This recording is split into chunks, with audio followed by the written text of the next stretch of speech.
Hello, welcome back. In the last tutorial, we dealt with the clip options on the behavior tab of BriefClips options. Now we're going down to application options, and I'm going to talk briefly about each one of those. How to start with Windows is pretty self-explanatory.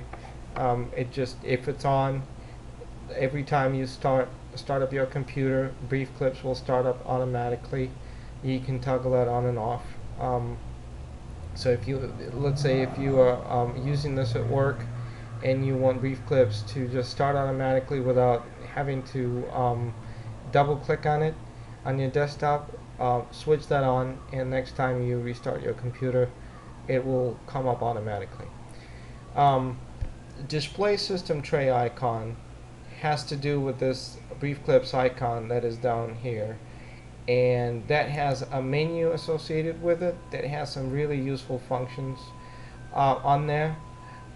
So the default is on, and this display system tray notifications for new clips is also on by default, because that's really a useful I think it's a very useful notification mechanism. When you copy something, a balloon comes up here and it shows you that a new clip has been added. So if you work on the document, you don't really want to check what just happened, you will be notified and you'll see it kind of out of a corner of your eye that a clip has been added and the format in which it's been added, and so that it gives you a peace of mind that what you just did really worked.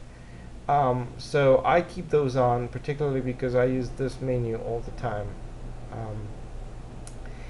And also, another side effect of having the system tray icon is this.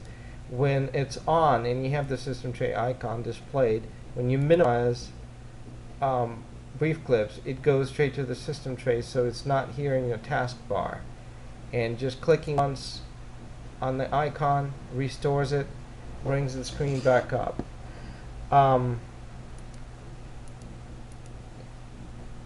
When this option is turned off and you minimize the screen, it stays right here in the taskbar. Okay. So that's as far as those two options. I know some people don't really like anything new in their system tray, and so I provided those options. You can switch them off and not have it displayed, the icon, in the system tray. But I think that it's useful, and I suggest that you keep that on. The next feature is also part of this toolbar. There's a button named Top. Keep the clip window on top.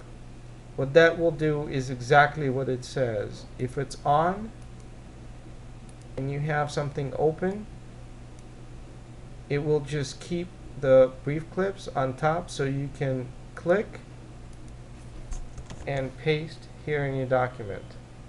The window doesn't go into the background, it just stays on top, which can be very useful when you have a clipbook that you collected. Let's say you did some research for your research paper, for your term paper, or for a project at work, and you collected all this useful information into a clipbook, and now you just need to paste it without switching between windows a lot. And so you turn this on and you select and paste, and it's there for you. So I think this is very useful. So it's here, it's in the options, and it's also in this menu down here. You can access this function in many ways. The next checkbox on this tab is display a taskbar button. This is the taskbar down here, and every application has a button that you can use. When you click on this button, for instance, the application comes up. BriefClips also has this button. If you take that off and click OK, that button is gone. And now if you minimize it, it goes to the system tray and not here. And when it comes back up, the system tray button is the taskbar button is not displayed. But BriefClips is still available in your Alt tab flow. You can still see it. It's right there. You can still see it. It's available for your selection.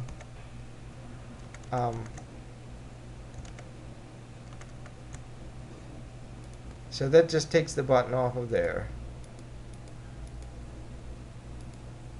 The initial display can be set to normal, minimized, and maximized, and what that does is it controls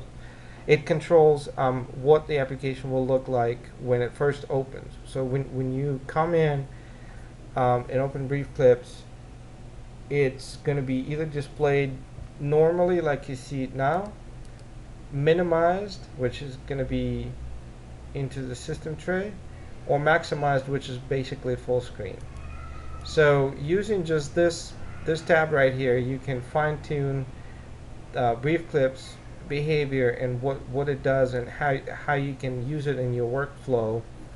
The next tutorial is going to go into the options available on the Save tab, and I hope that you tune in and watch that as well. Until then, thank you for watching, and you've been briefed.